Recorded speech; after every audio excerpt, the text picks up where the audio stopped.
Hello, everyone.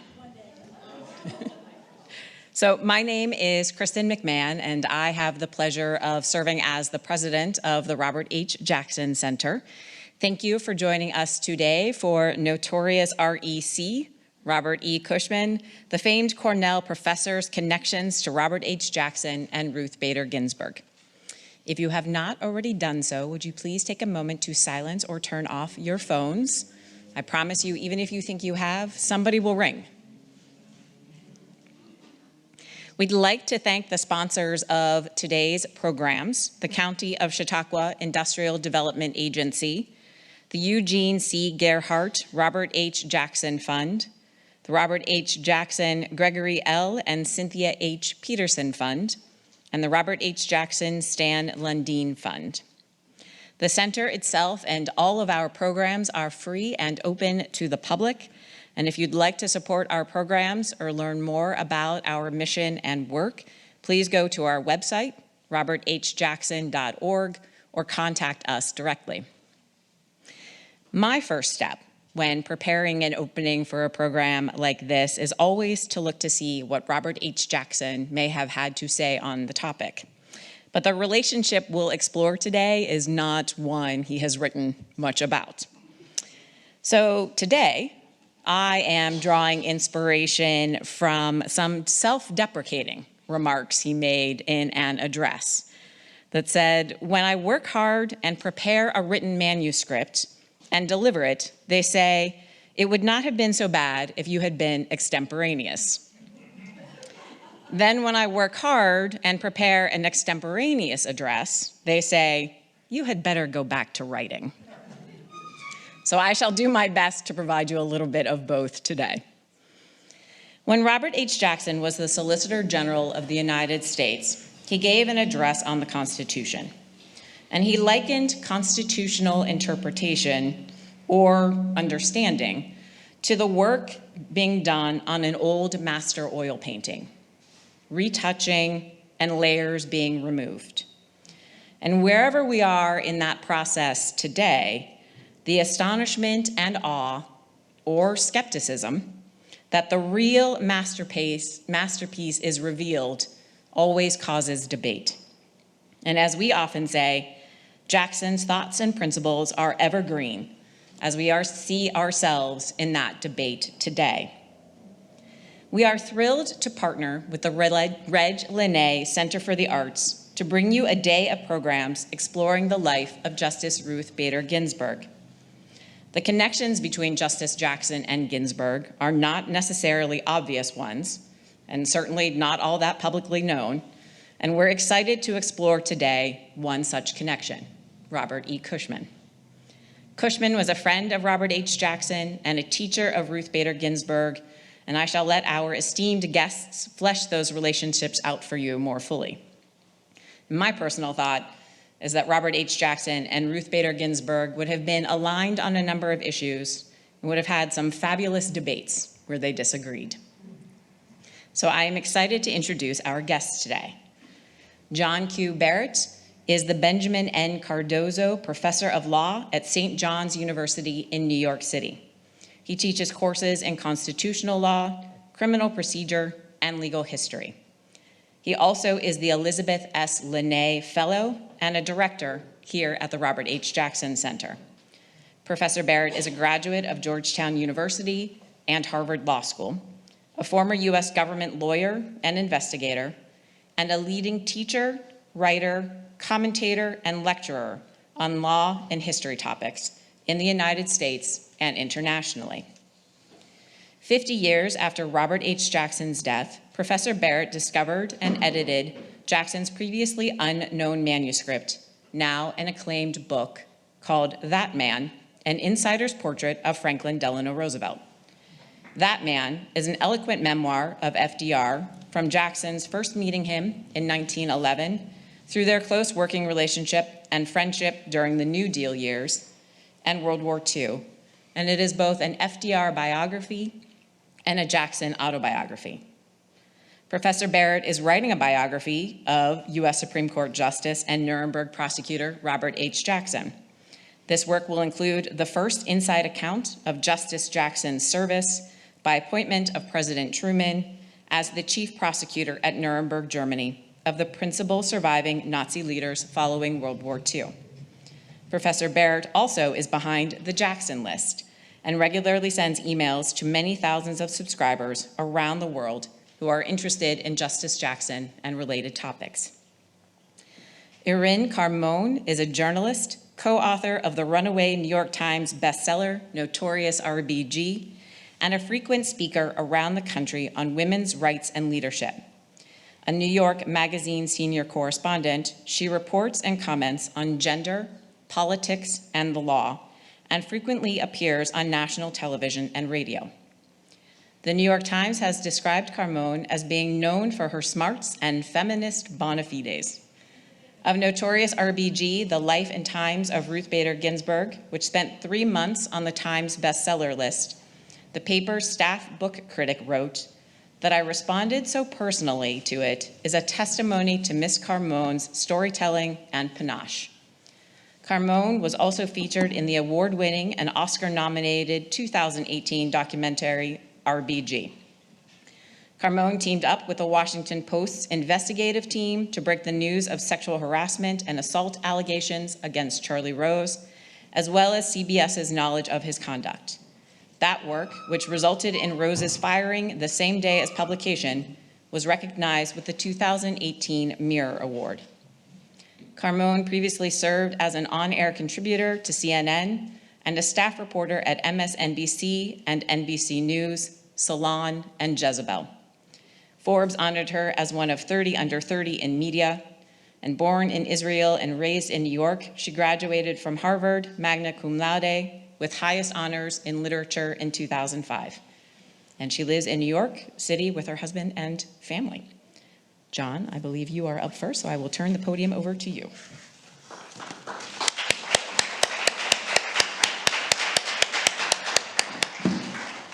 Thank you very much, Kristen.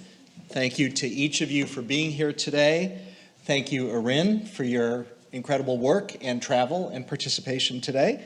I am the appetizer, and I will be sure not to get in the way of the main course.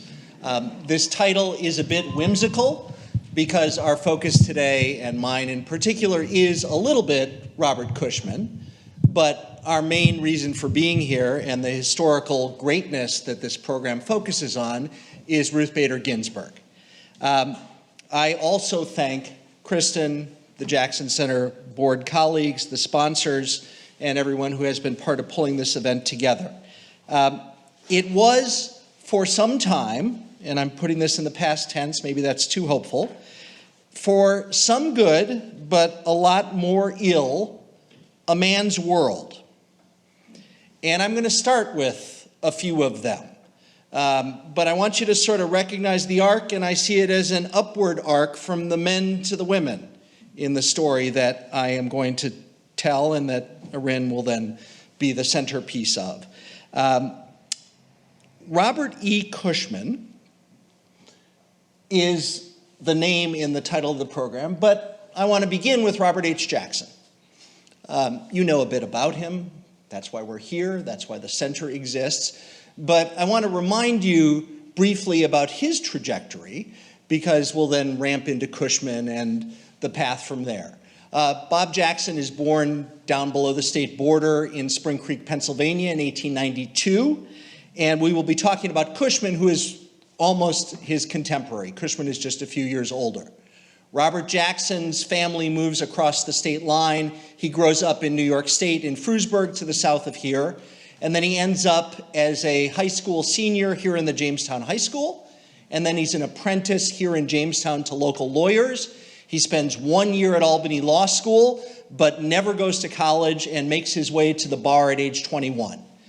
And then in 20 years, 1913 through 1933, he rises in private law practice from this Western New York base of operations to be a leading lawyer in New York State, a force in the New York Court of Appeals, a well-regarded and senior figure in National Bar Association circles, the elected head of the American Bar Association House of Delegates. But he also had a political stripe, which was of the Democratic type. And that was an early connection to Franklin Roosevelt, which when Roosevelt becomes governor, becomes involvement in Albany, and then when Roosevelt becomes president, becomes appointments and Senate confirmations 6 different times to senior positions, culminating in his service as a U.S. Supreme Court Justice. The Albany part is going to be important because that's actually the time period where he and Cushman first intersect. So who is this guy Cushman? I wish I could find more photos of him and more kind of casual, fun photos. No luck so far. I do have a sense from his work and from some of his letters and from some of the people who were his students and what they did that he had both a very serious, substantive, scholarly, didactic side and that he was a pretty good guy. So maybe overlook the vest a little bit and the sort of lecturing format and imagine him as Bob rather than Robert Eugene Cushman, because he did go by Bob, just like Robert Howard Jackson went by Bob more than Robert. Robert Cushman was born in Akron, Ohio in 1889. He is actually a descendant directly of Mayflower early settlers in this country. So this is American WASP invaders or settlers, or you can complicate the picture as you wish. Cushman, after growing up in Akron, goes to Oberlin College, from which he graduates in 1911. And then he immediately becomes an instructor in history and civics at the Oberlin Academy, the high school, if you will, affiliated with the college there in Oberlin, Ohio.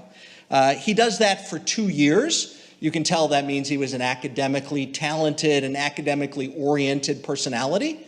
But he wanted more learning and he wanted a bigger stage. And so from Oberlin Academy, he enrolls for graduate study at Columbia University in the Department of Political Science, the country's first political science department. It is an academic discipline that is really premiering at that early moment in the 20th century. And so he goes to the premier place to study history in the context of civics, in the context of government, in the particulars of American government. And he does his coursework, he gets his master's degree, and then while working on his dissertation, as was typical in those days, he begins his teaching career. Without a terminal degree, it meant one began as an instructor in political science. So in 1915, he begins as an instructor in political science at the University of Illinois. And that becomes the start of his very prolific career as a public law specialist. In other words, government institutions, the constitutional structure of the federal government and states, law without a law degree, or frankly, law with more than a law degree, who needs a law degree, and a very regular pattern of academic writing. As a student at Columbia in 1913, he published his first article in the Political Science Quarterly, which was very unusual for a young student, a graduate student at the time, and was a premier journal in the field. And really, without ever being a Cornell law professor or a law professor, an LLB degree holder, he's a lawman in the context of government and political science, and that is his writing. He spends 3 years there at the University of Illinois, and in 1917, once he gets his PhD from Columbia, his rank is increased from instructor to associate professor, because now he is Dr. Cushman.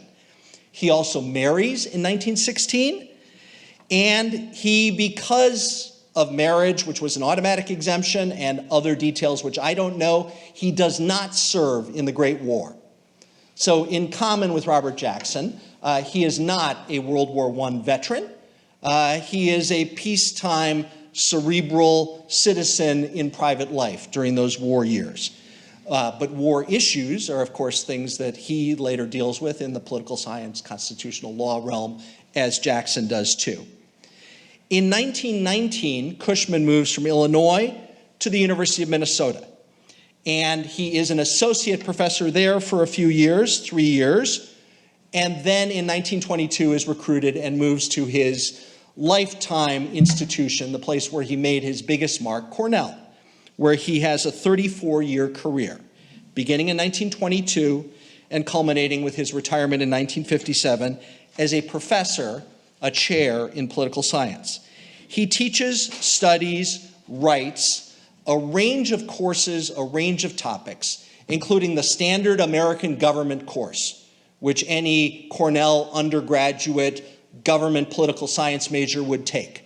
Cushman on American government was really one of the defining things about Cornell in those years, and we'll talk about one student who I believe took that course. He also taught graduate courses and supervised graduate students, but I think, as this picture captures a bit, his style of teaching was what was typical in those days, which was Dr. Cushman at the lectern lecturing. It was not a Socratic mode of education. It was not a lot of learn your students' names. It was not a lot of direct hands-on mentoring, because I think he taught hundreds and hundreds of students in big lecture halls. Plus what he was doing, not just every year, but many times every year, was turning out topical, path-breaking, update, leading articles in the field and producing books. The one I've been able to find through online used book sellers is a 10th edition of this famous book called Leading Constitutional Decisions by Robert E. Cushman. This is the 10th edition. It later becomes Cushman and Cushman, and later has a successor after that, and continues to be in print to this day. And it is a very interesting, erudite, personal, but I would say not particularly political form of teaching constitutional decisions.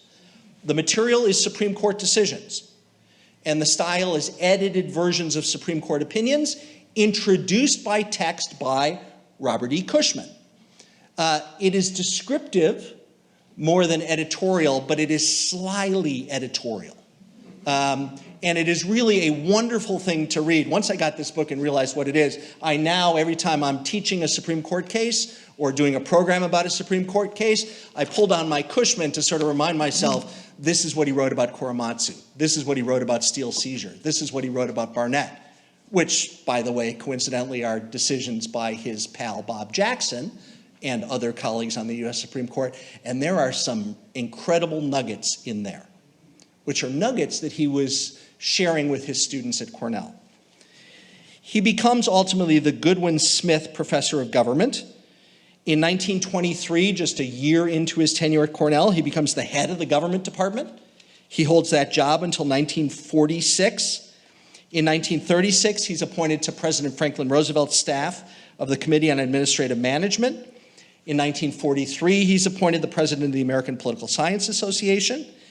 In 1940, a few years earlier, he begins a very sustained series of projects in the field of civil liberties. In other words, individual rights, particularly expression and belief and political activity, funded by Rockefeller and other philanthropic institutions that involve the kind of cutting-edge controversies of the day.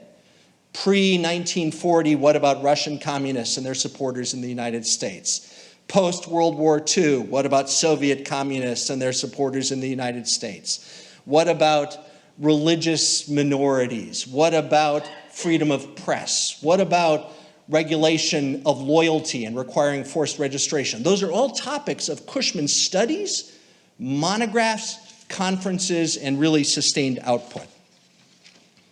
Now let me turn from Cushman, well, a couple more glimpses of Cushman. This is him, this is a very early letter I found in 1918 when he's at Illinois, and he's writing to a publisher, the American Educational Material Company, and he's offering to write about citizen rights of persons, property under the federal Constitution, and the socialistic plan, which was an alarmingly controversial topic during those war and immediate post-war years, 1918 and forward. In other words, before we get to the Cold War and Cushman on civil liberties in the 1950s, he's not scared, he's not uninvolved, he's intellectually engaged in these kinds of topics. This is another Cushman letter, and you see the Bob here. This is to Justice Felix Frankfurter in the 1950s. It's a little hard to read, but he's talking about civil liberties and his involvement in these topics. So I'm sort of showing you across a span of years from 1918 till after his retirement from Cornell that Bob Cushman is a player in every way in civil liberties, constitutional rights, individuals, government regulation, war, peace, control, or deference issues. Now let me turn to Cushman's family. I'm sorry, let me turn to Jackson first. Jackson, in the Roosevelt gubernatorial years, meets Robert Cushman. And this is, again, hard to read, a Jackson letter from 1945 responding to a Cushman letter, which is saying, do you remember when we first met back in Ithaca when you were on a New York State governor's task force concerning court reform and the administration of justice, and you came to Ithaca to sort of consult people, and I was one of them. And Jackson writes that I remember those times and those meetings and this relationship. From this early starting point forward, I'm sorry, I think it's this letter. Jackson and Cushman seem to intersect periodically and regularly. And Jackson seems to be on Cushman's mailing list. And Cushman, maybe somewhat obliviously, a week after Jackson is appointed to prosecute the surviving Nazis, is writing him to ask for a favor. And Jackson is kind of writing back saying, you might have read in the newspapers, I'm a little bit busy. They clearly liked each other. They were working the same vineyards. They had New York State and upstate and constitutional liberties and space for individuals in common. And they were both instinctively, I think, forward-looking with regard to other people. For Cushman, this included most immediately his family. His wife was named Clarissa Fairchild Cushman. As I said, they married in 1916. She became a quite successful novelist. The books are a little hard to find, but you can kind of read descriptions of them online. And they, the Cushmans, Robert and Clarissa, had two sons. The first, Robert Fairchild Cushman, was born in 1918 in Champaign, Illinois, when Dad was teaching at Illinois. The second, Robert Fairchild Cushman, was born in Minneapolis in 1922 when Dad was teaching at Minnesota. And these two sons both follow in the parental footsteps. Professionally, a bit more dads than moms, the novelists, but intellectual, writing, thinking activities, I think both parents. The older son, Robert F. Cushman, ultimately becomes a professor of political science, just like Dad, at New York University. And he becomes, starting in the early 1950s, the second Cushman on the book, and kind of takes over the franchise of leading constitutional decisions. It becomes Cushman and Cushman. And the son, Robert F. Cushman, teaches at NYU until his retirement in the 1970s, and is a leading political scientist in his generation. Perhaps not at the stature of his father, but really because his father was the pinnacle of the profession. You couldn't replicate that. But a very accomplished, very successful, high-impact thinker, and involved in civil liberties issues continuing into the 60s and the 70s, which is sort of the continuity from his father's work. The second child, John Fairchild Cushman, follows the law path, but more formally. He goes to law school.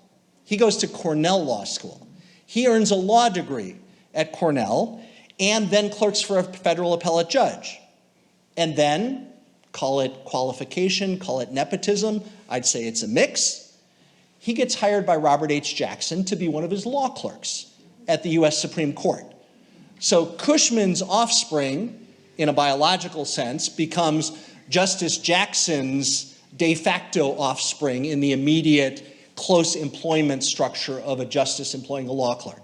This is in chambers. This is high confidentiality. This is right-hand advising on whether petitions should be granted or not, and on drafting opinions and voting in cases and so forth. And John Cushman is with Bob Jackson for the 1950 to 51 year. And that, among other things, is the US Supreme Court term that includes its decision in United States versus Dennis.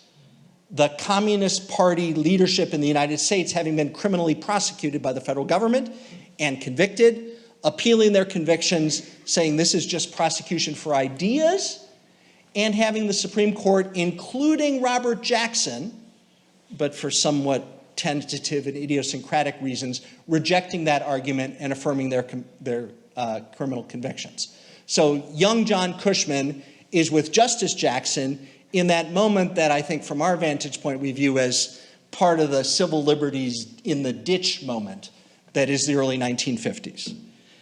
Now, all of that is offspring and relationship, and I've gone from Robert Cushman to Robert Jackson to John Cushman, but what I'm really talking about here is teaching. What I'm really talking about here is ideas. What I'm really talking about here is mentorship. What I'm really talking about here is inculcating a commitment to pursuing the action at a very high level. And for all of these contexts in which Bob Cushman did this, maybe his most profound context to do it was at his podium in the lecture hall. And then it's a question of who's in the seats in the classroom. And over the decades at Cornell, lots of people took his classes and listened to his lectures and took, I'm sure, comprehensive and beautiful notes. Few probably emerged to really impress the professor, to really get feedback from the professor, to really come to work for the professor, to come to be shaped by the professor, at least in this very high-level way that's part of this story. So, of course, I'm showing you Ruth Bader from Brooklyn, and this is her with her sorority sisters, and this is her as a very proud alumna of Cornell much later in her life. Because Robert Cushman was called Notorious R.B.G by nobody before today, and it's whimsical, and now we can park that idea. But Robert Cushman was treasured and remembered and lauded and had an impact in so many places, but maybe at the very top of the list is this one. Thank you very much.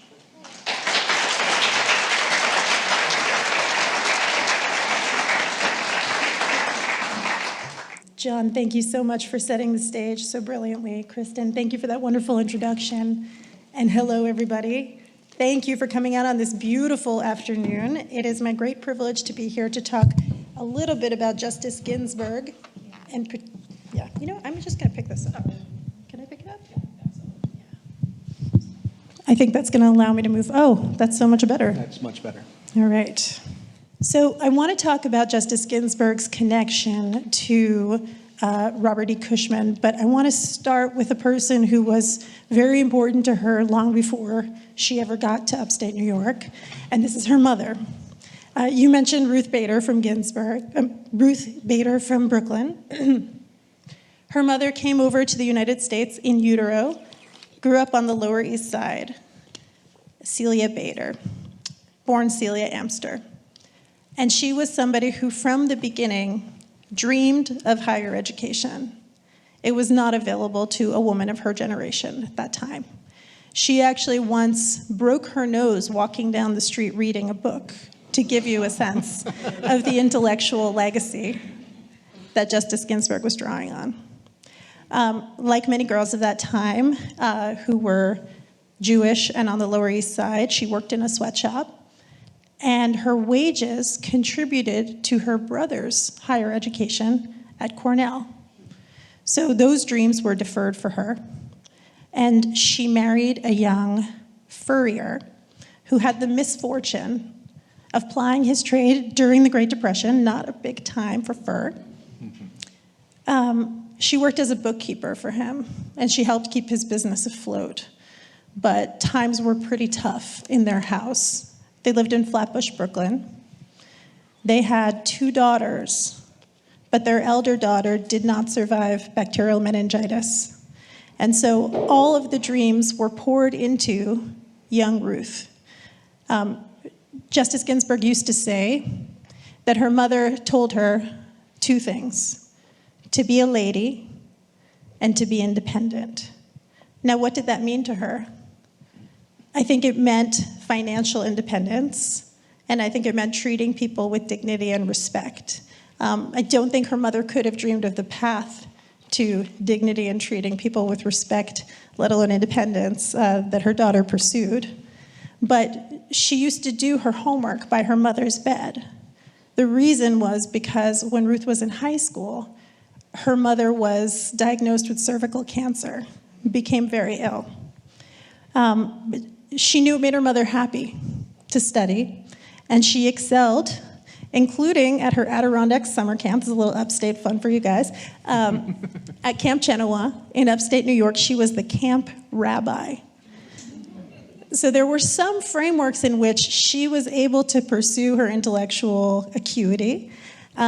She loved reading text, but she couldn't help but notice that there were some inequalities when it came to, even in Judaism, which touted justice and the pursuit of justice through text.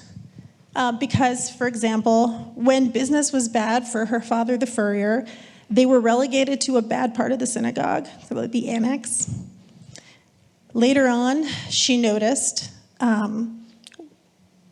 that when there was a quorum for mourners, women were not counted. And the reason that there were mourners, I'll get to that. This is her high school yearbook. Now you can see she was the treasurer of the go-getters, which I really love. I have no idea. I mean, at one point I knew what the go-getters were, but I prefer to just think it's like the coolest club in Brooklyn. As you can see, she managed to effectuate her mother's dream by becoming accepted to Cornell University. She also was one of the students who was asked to speak at her high school graduation because of how well she excelled at school. Unfortunately, she never made it to that speech because her mother passed away the day before her high school graduation. And it was an event that would shape her for the rest of her life. She always thought of what her mother had dreamed for her. And as I mentioned, they were in dire financial straits, and her mother was very concerned with economic independence, and especially for a girl who was soon to be motherless with a destitute father, who had, frankly, no business sense, whose wife kept everything afloat. She discovered after her mother died that her mother had somehow saved $8,000 in 1950s money for her college education. So that was being a lady and being independent to Celia Amster Bader. Here's that Cornell photo again. It's a great photo. She thought that when she reached the university, it would be an opportunity for her to pursue all of her intellectual dreams. But it was a complex moment. There was still very much this expectation that the young women at Cornell would pursue their MRS. I'm sure this is something folks here have heard before. They were expected to make an excellent match. And the gender ratio, because Cornell had only somewhat recently begun accepting women, she used to joke that it was in their favor to marry, but it also, in her view, meant that the women were ever so much smarter than the men because they were up against far tougher academic standards. At the same time, there was a general climate that she felt was hostile to girls showing their smarts. And so she actually somewhat participated in that because she used to study in the bathroom while everybody else was partying. And there was a bathroom in the architecture school that she really liked. So sometimes she'd be sitting on the floor of the dorm room while everybody was socializing around her, and she would be studying. Now, I talked about the financial situation that she came from, which was very modest, and the concern for independence that her mother had inculcated in her. Now, what prospects could a young woman from such a background have with her education? Well, her father and her aunt told her that the best she could hope for was to be a high school teacher. Now, that is a noble profession. She worked as a student teacher, didn't really take to it, to be honest. And here's Justice Ginsburg herself talking about what put her on a different path. In my day, the safe occupation for a well-educated girl was to be a teacher. And I anticipated that I would be a high school history teacher. But I attended Cornell at a bad time for our country. It was the early 50s, the heyday of Senator Joe McCarthy. I took courses with and was a research assistant for a great teacher of constitutional law for undergraduates, Robert Cushman. And as his research assistant, one of my tasks was to follow the latest blast of the House Un-American Activities Committee and the Senate Internal Security Committee. From that experience, I gained two impressions. First, our nation was straying from its most basic values. Again, our nation was straying from its most basic values, particularly the right to speak without big brother government looking over your shoulder. Second, there were courageous lawyers who defended people targeted by the congressional committees. The idea Professor Cushman planted was that law might be a profession that would suit me well, one that could equip you to use your talents to make things a little bit better for your community. Now, this is so important to me because you described him as a kind of old line guy. I mean, he innovated in the field of political science, but he was very much from this traditional background, this institutional background. And here comes this young woman when there isn't so much of a track record of young women being taken seriously as intellectuals, as students, as prospective lawyers. But it is through his tutelage that she begins to see herself as somebody who has something to contribute in this sphere, who could do good, which was important to her. She had very high ideals that were very much shaped by the times. But also for a practical girl who knew what would become of her, a motherless girl from working class Brooklyn, she might be able to have a profession. Now, her father and her aunt were very skeptical, and frankly, justifiably so, of how she would fare as an attorney. But they were relieved that she had met a nice Jewish boy named Marty Ginsburg, who came from a very wealthy background and who absolutely adored her. And she used to say that he was the only man who she met at that time who cared that she had a brain. Another way to say this is that she was really gorgeous. She was a total knockout. And many people courted her, but Marty was somebody who stood out because he saw her not just as a lovely young woman, but as somebody who was engaged in the world, had, again, I mentioned high ideals. And the two of them talked about sharing their life together in a way that there really were not a lot of role models to do. You talked about the Cushman marriage. The Ginsburgs, who eventually married when she graduated and he was 1 year ahead, decided that they wanted to study the same thing. And he actually was not set on law. She sort of steered him and pretended like it wasn't her idea that the two of them study law together. And this was clearly an idea that was first planted by Cushman.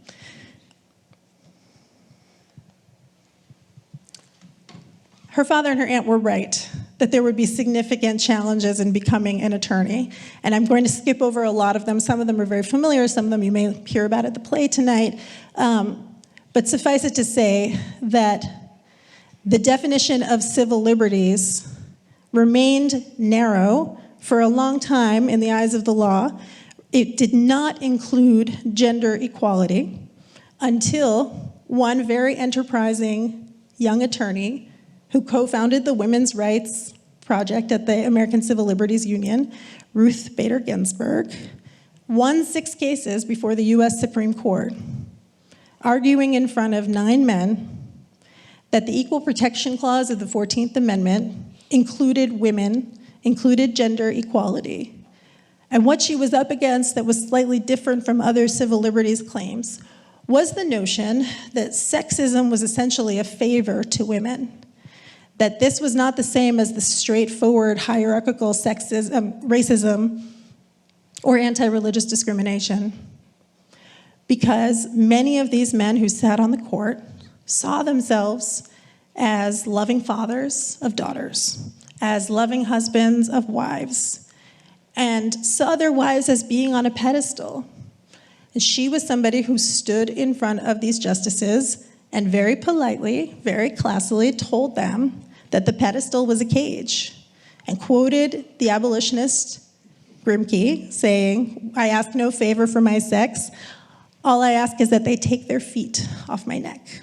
So she was somebody who used a very soft voice to say pretty radical things, because for more than 100 years, the Supreme Court had held that there was no space for women in the Equal Protection Clause of the 14th Amendment until she changed her mind. And so one of the ways that she described this work, I'm thinking about what you said about tutelage. For many years, she was a law professor, in part because she was not able to get other jobs. And there was sort of a backdoor for her. And she came to gender inequality in the law because her students asked her to look into it because she was one of only 2 women on the Rutgers faculty. When she stood in front of these justices, she would say that she saw herself as a teacher. She was gently leading them by the hand down the road to understand that, yes, women had been written out of the Constitution, but if they could just see it, they would see that we the people was an intention that could expand to people who had been there all along and helped build the country. So, Justice Ginsburg began as somebody who used a quiet voice to advance constitutional ends that were profoundly radical at the time, but to present them in such a way that was incremental, that was thoughtful, and that before they knew what they were doing, they had completely overturned 100 years of precedent.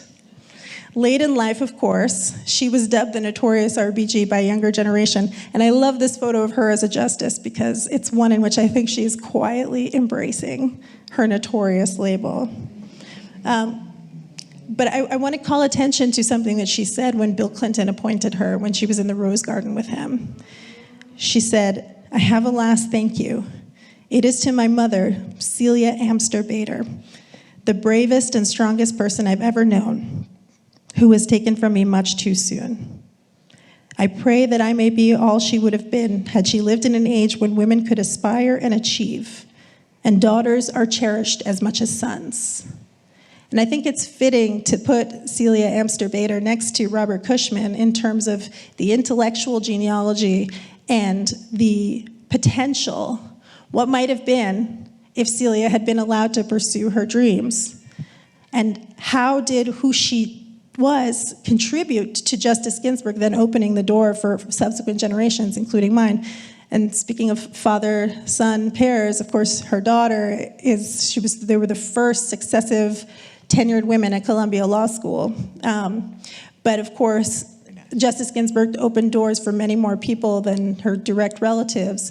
And so I think thinking about Robert Cushman, seeing her as somebody who had something to offer when it came to American government and law and understanding the Constitution, but also all of the dreams that her mother had for her, this profoundly shaped her and made her the notorious that she was. Thank you so much.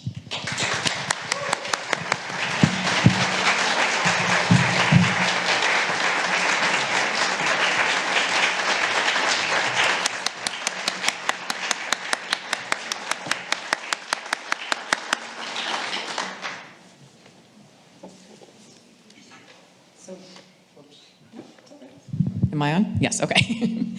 So we have about 15 or so minutes. John, I guess I would just quickly ask, did anything that Irin provided to you make you think about whether there was potentially a Jackson through Cushman to R.B.G influence, knowing Bob Cushman's bent on constitutional law? How did that jive with Jackson's?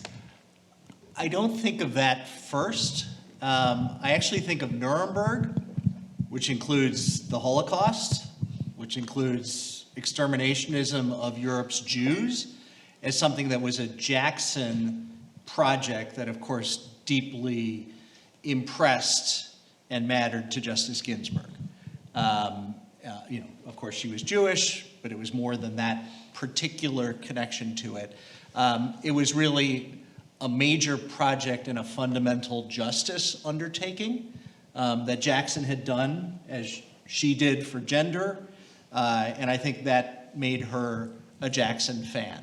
I did not know her, Justice Ginsburg, except very casually, but a couple of times when I heard her speak or got to speak with her, her admiration for Jackson, she knew I worked on Jackson, was something that she stated and restated. And I think Nuremberg, kind of came first. She did once ask me a question, I mentioned this to Irin, that was about a gender discrimination case in the late 1940s called Gessert versus Cleary. And it was the all-male Supreme Court getting a case about a state law that prohibited women from being bartenders unless they were the wife or the daughter of the man who owned the bar. Because, of course, then there would have been a man to protect the little lady from the drunken louts who would have been threatening her virtue in this alcohol-soaked environment. And so it's filled with paternalistic, sexist, antiquated kind of stuff. And the Supreme Court unanimously upheld that law, including Robert Jackson, because at that time period, they didn't see gender as an equal protection topic. And so the state's power to sort of draw lines and regulate was something the court would defer to because it wasn't in a special area at the time. And Justice Ginsburg, in her very soft voice, completely knowing the answer, among everything, there was nothing that she was not more deeply expert in than the constitutional history of gender. She kind of softly said, "How did Justice Jackson vote in Gessert versus Cleary?" And all I could say was, "Wrong." Yeah, but I love that story because, yes, of course, she knew exactly how he voted, but it was part of what, and I was thinking about that as I was talking about how Justice Ginsburg saw her adversaries, her audience, which was that she understood that they were good men, mostly, who had a blind spot, and it was her job to teach them. And can we have the mic? Is that? Yeah, you actually have one right above you. It's above your head. Oh. So yeah. Can I take it? I'm scared of it falling on me. You can hear fine. How about that? Yeah. Well, I got a few of these. I know I have a soft voice. I apologize. But she essentially, one of the things that made her really effective, particularly as a first, was thinking about how to couch, again, radical in the sense that they overturned 100 years of precedent, going back to Bradford versus Illinois, which said that women could not practice law, or that states could ban women from practicing law, and that was not a constitutional violation. She had to come at it in a way that they would listen. And she understood that they saw themselves as kind to women in, of course, a very paternalistic way. But when I mentioned that her students were the ones who encouraged her. Again, this is a very intergenerational story. It was her mother who inspired her, but it was the students at Rutgers who were involved in anti-war activism who came to her and asked her to teach a class on women and the law that actually awakened her to her own experiences with sexism, and also the fact that the law had really not caught up to women's actual lives and was also standing in their way. And so when they made a hit list at the ACLU Women's Rights Project, or what would become the ACLU Women's Rights Project, Gessert against Cleary was like #1 on the list. It was Hoyt versus Florida, which was a case in which a woman had murdered her husband and was convicted by a jury that had no women on it. And so how could she say that she had gotten a fair trial by a jury of her peers? And this somewhat funny, but also constitutionally significant case about bartenders. And she was a deeply rational person, and I think one of the things that outraged her about sexism is it seemed completely irrational to her. And I think that studying during a time in which process was very important, thinking about neutral processes, even in the face of enormous evil, as a protection for minorities, she was trying to use the process in her way. While some people were marching in the streets, her method was to try to figure out a constitutional path. We all live in a time of blind spots. We just don't know which ours are. The future will tell us which ours are. Yeah, and she had her own too. And it does strike me that, for all of her brilliance, the idea that she came late to sort of thinking about the feminist legal revolution, and she was prompted by the younger generation, is completely illogical, because she was cracking these glass ceilings. I mean, Bob Cushman had no women in his grad school class. The Cornell government department had no women on the faculty. The student body had a small cohort of women who were in the classes. And somehow, you know, like, she gets this guy's attention and impresses him, and he critiques her writing, and he hires her as a research assistant. So what is she doing in a very sexist time? She's actually rising. Mm-hmm. And if you're rising, you might not notice that you're not rising as high as you should be as a matter of justice, and that there is some glass ceiling that's still kind of keeping you down until something causes you to kind of notice it, and then you fight against it. So I love the idea of, you know, like, superstar Ruth Bader Ginsburg being an oblivious civil procedure professor at Rutgers until she all of a sudden realizes, like, holy cow, like, what I've been doing my whole life is what I actually should make my project, fighting for women's rights. Yes, and I think it made her read her own experiences differently. Maybe other people have had this experience where she was just trying to get through her life. But thinking about how when she became pregnant in the year that her husband was stationed in Oklahoma, she deferred law school and went to be on a military base in Oklahoma with her husband, working in the Social Security office. And when she became pregnant and told her superiors, she was demoted. That, of course, was fully legal. When she got to Rutgers, she was told, and she only, frankly, she had graduated, tied for first in her class at Columbia Law School, couldn't get a clerkship, including with Felix Frankfurter, who did not hire women, ended up kind of doing this fellowship in Sweden because no man wanted the job, ended up being a civil procedure professor because she kind of fell into it, and it appealed to her for ways that we just described. But at Rutgers, she was told, we couldn't possibly pay you what we would pay a man because your husband has a really good job. Now, later, she helped lead the women of Rutgers in a class action lawsuit, essentially, in which they all got back pay. But it took her a while to see this as something that could be questioned, something that could be fought against, and something that the law could be a tool to do those things. I think she was in survival mode for a long time. You know, Marty had testicular cancer. When they were in law school, she was staying up all night, typing up his papers and, helping him try to graduate on time and keep their family together. And she's scared that she's going to lose her husband the way she lost her mother. Cancer is this specter in her life. But suddenly, when she finally gets a chance to exhale, here are these students who are not taking no for an answer. And she goes to the library, and the law books say things like, land like woman was meant to be possessed. And she I think that's the point where it's just sort of the light goes on. But you're right, I think she's almost 40 years old when that happens. Right. It's pretty late in life. Well, she made up for lost time and, obviously rose very high. You've just reminded me of a little Marty story.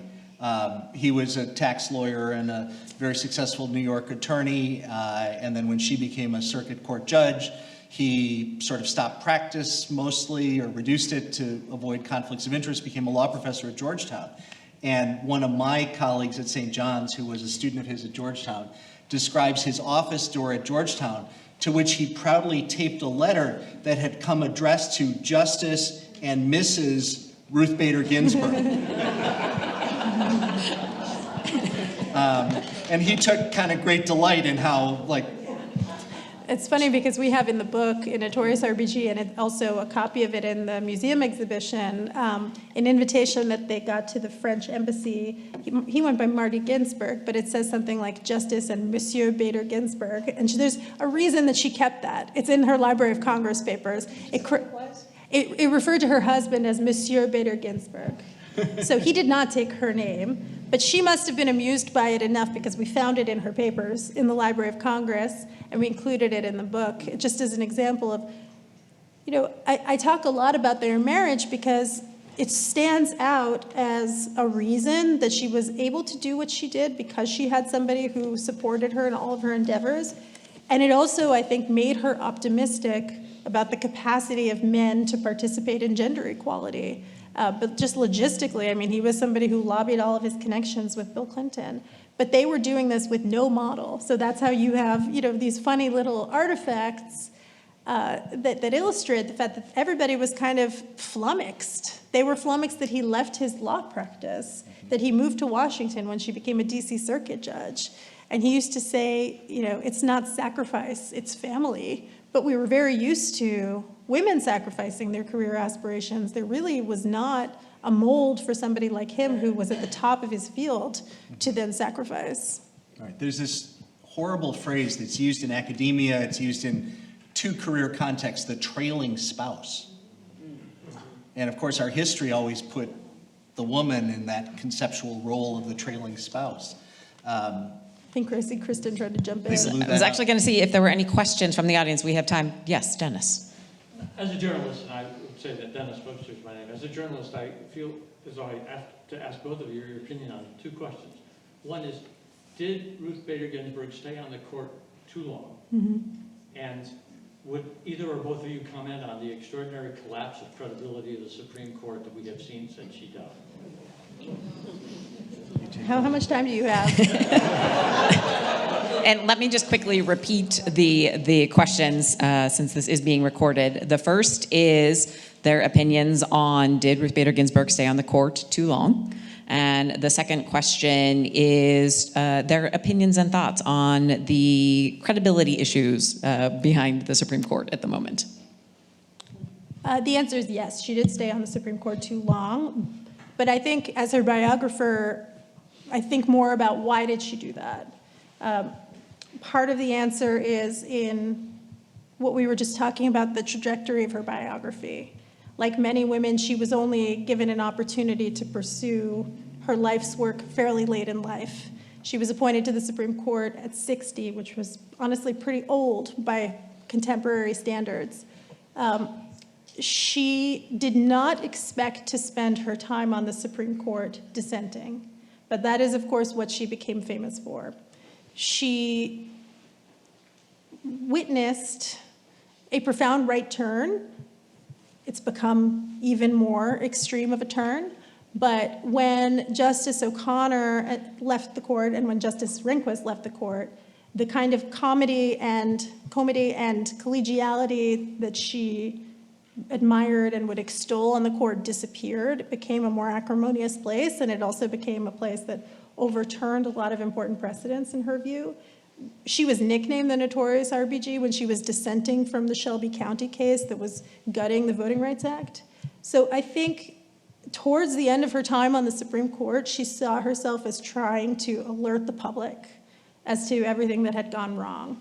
And she hoped that she could stick around long enough to help undo some of that damage. And when she was writing dissents, she would say that dissents speak to a future age, and she was hoping they could be templates for majority opinions. When she died, I wrote in my obituary of her that the very same qualities that made her who she was, the person who didn't listen to all the naysayers when they told her what her capacities were, the person who had to just ignore all of the doors slammed in her face and keep on going, also gave her a blind spot in this respect because she had overcome the odds and not listened to what other people thought she should do for so long. And she had certainly overcome many odds with respect to her health. I think it gave her a sense of invincibility, perhaps, but also a sense of mission. And I think also she was not the only person who did not believe that Donald Trump could win. She was certainly very wrong about that.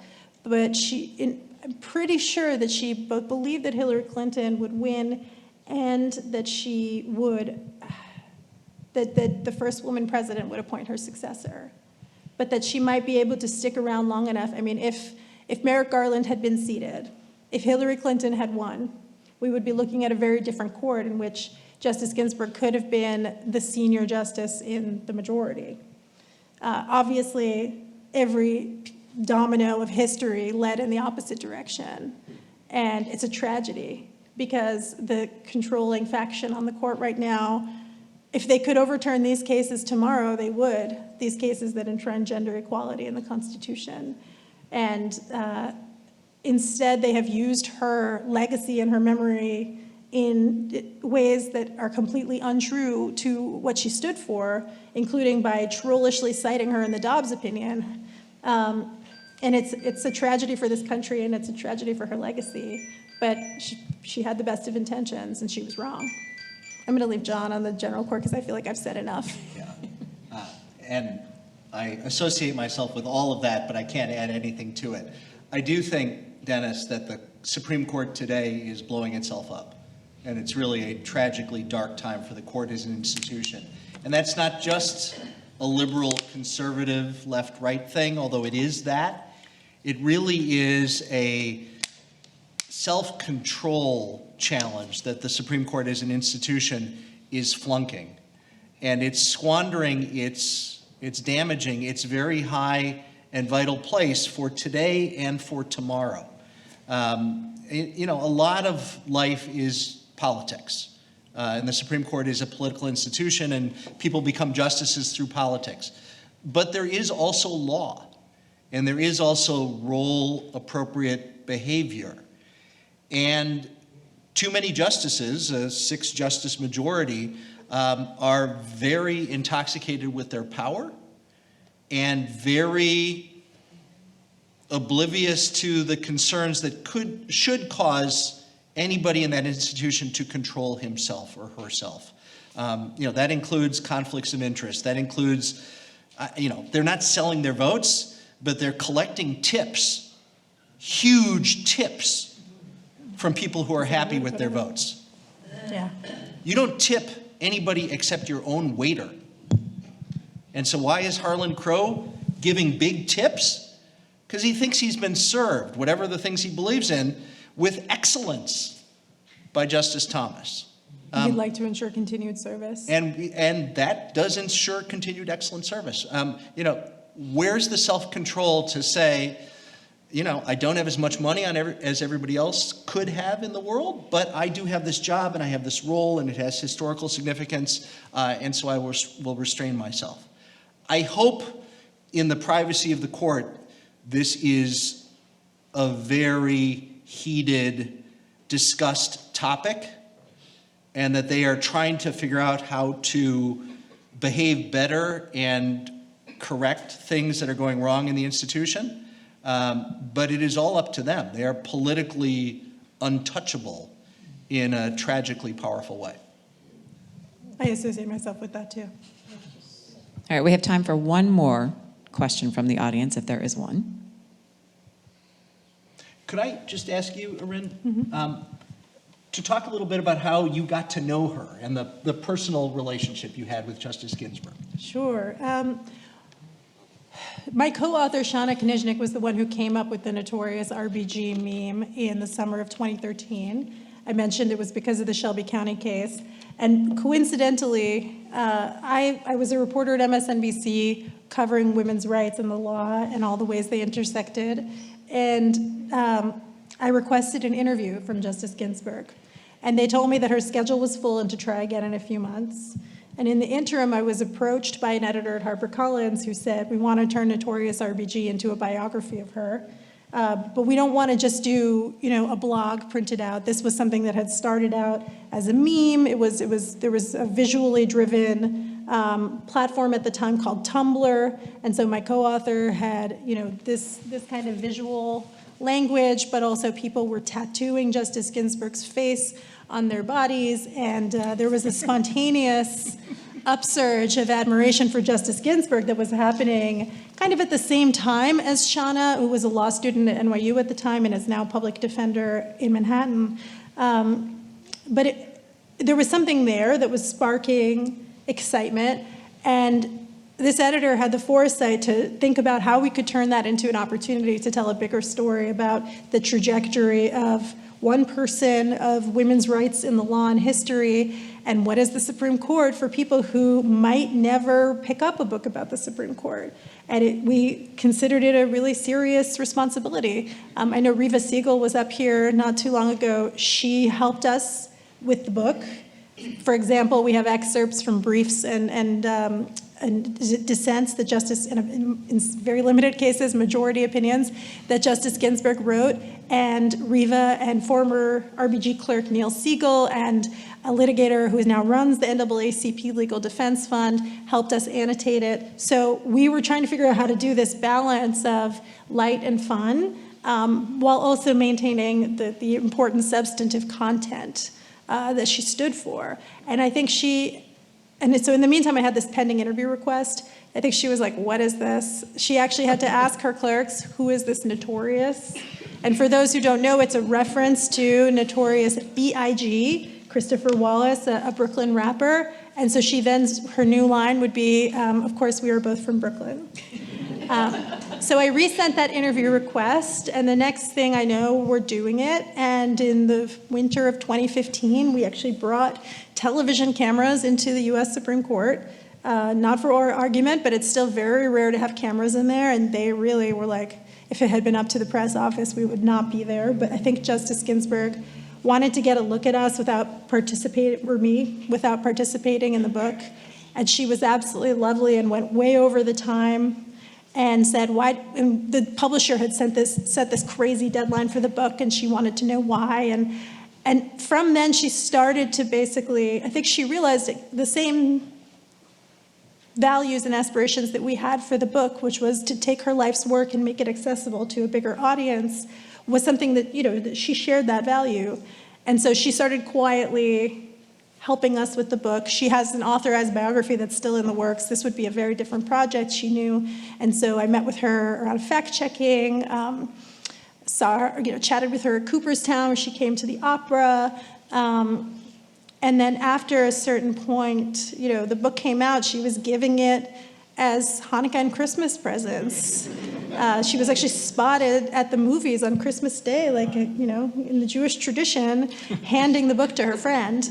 Chinese restaurant. Yeah, it was it was surreal, for sure. The book went into its second printing the day before it was published. And that was a reflection of the enthusiasm for Justice Ginsburg more than anything, and the genius of Shauna of coming up with the nickname. But over time, once the book was out, she was really generous with her time. And when I asked her to officiate my wedding, she agreed. And we told her that we would come to the court with our families, or otherwise we would be getting married in Brooklyn. And she said, well, I have jurisdiction in New York, so I will come to New York. So I was like, I know you have jurisdiction in New York. Cool. So she came with 7 US Marshals. The wedding was 75 people, so 10% roughly were US Marshals. And this was in 2017. And she stayed. And it's funny, my brother gave a toast where he said that in lieu of a toast, he was going to read the entirety of Justice Ginsburg's dissent in Shelby County versus Holder, which he did not do, but she laughed. So I think making her laugh is a really big accomplishment. She has had a great sense of humor. But, and then I'm trying to think about the last time that I saw her was just before the pandemic began in December 2019. We adapted the museum from our book, a museum exhibition that was opening up at the National Museum of Jewish History in Philadelphia.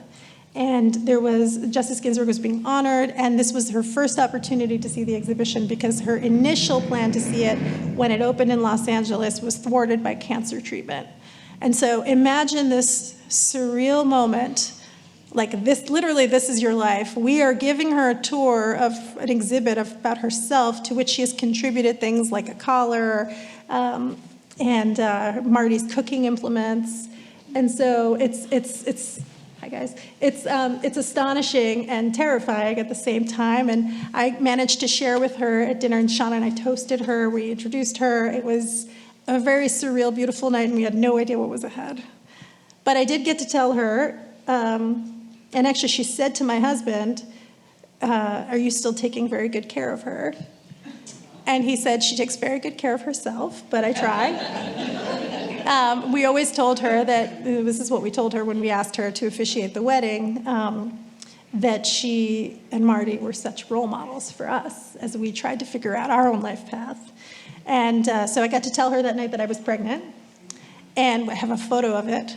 And of course, I had my first pandemic baby of 2 in June 2020, and it's the busiest week of the court. And I actually, inspired by RBG, I guess, covered the Bostock case while in labor, including live on CNN, filed a 1,200-word piece connecting it to Justice Ginsburg's work on Title VII, and had the baby that night. And the next day, got a letter from her. Wow. Somehow, I mean, I think her granddaughter might have tipped her off that I tweeted about it, but and she sent my daughter an honorary RBG Grand Clerk T-shirt. So it was an enormous privilege, even through the sadness and dismay of everything that has followed, to get to know her, and she was just an enormously gracious and generous person. It's beautiful. Thank you. Would you please join me in thanking John and Irin?